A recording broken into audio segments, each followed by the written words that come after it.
Today we're going to be performing the trunk impairment scale. This is a scale used for lower level patients who have had probably a moderate to severe stroke. It's scored out of 23, and anything less than 14 patients are less likely to be ambulatory.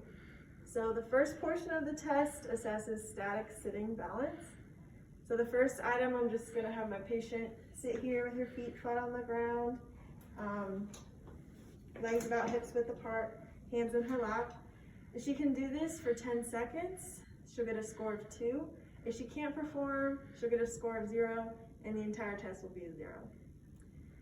Next, I'm going to cross her unaffected side over her affected side. So this is her unaffected side. I'm going to be close to her here and cross her leg over her affected.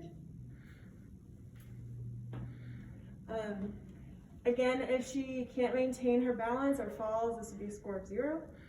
And if she's able to hold that for 10 seconds, she would get a score of 2. The last item for static sitting, the patient is going to actively cross their unaffected side over their affected.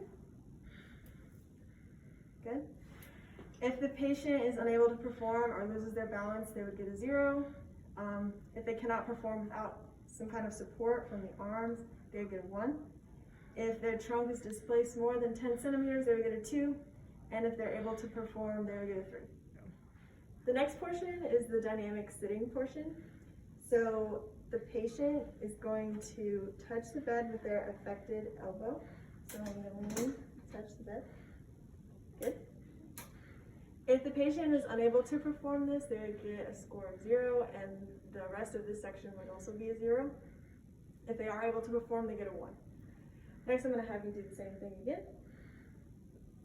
Good. And this time, I'm looking for appropriate shortening and lengthening. Shortening on the affected side, lengthening on the unaffected side. And lastly, we're going to do it one more time. This time, I'm looking for any compensations, such as using the legs or the other upper extremity to help her out. Next, we're going to touch the bed with her unaffected elbow. So this time I want you to lean that way and touch the bed. Good. If the patient is unable to perform, they would get a 0 for this entire section.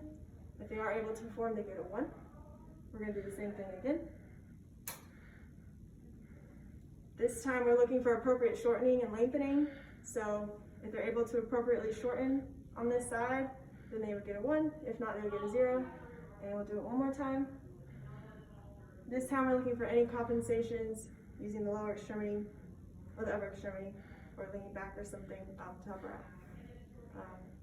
No compensations is a 1. Okay, so the last portion of the dynamic sitting is lifting the pelvis off the table. So keeping your feet on the ground, she's going to lift the affected pelvis off. Good. If she's unable to perform, she would get a 0. Since she was able to perform, she would get a 1. Next, we're going to do the same thing again. And this time, just looking for any compensations. A 0 if I saw any compensations, a 1 if she was able to perform without them. And the last portion, she's going to lift the unaffected pelvis off the table with feet on the ground. Good. If she's unable to perform, she would get a 0. If she can do it, she would get a 1. We're going to do the same thing again. Good. If she demonstrates any compensations with this, she would get a 0. If not, she would get a 1. And the last portion is coordination. So I'm going to have the patient lead with their affected side, and they're going to do trunk rotation a total of 6 times. Good. This patient would get a 0 if they're unable to perform, a 1 if it's asymmetrical, and a 2 if it's symmetrical and they're able to bring the affected side forward 3 times. Next, we're going to do the same thing, but this time they're going to try to do it within 6 seconds. We'll do it again. Like, as fast as I can. Just, yeah. Good. So if she's able to rotate 6 times in 6 seconds, they would get a 1. If not, a 0. If it's asymmetrical, also 0. 1 if symmetrical and able to do it in 6 seconds. Next is the lower trunk. So I want you to bring your effective pelvis forward, and you're going to rotate 6 times.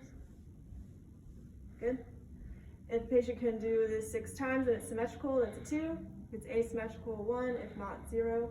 We're going to do the same thing. We're going to try to do it 6 times in 6 seconds.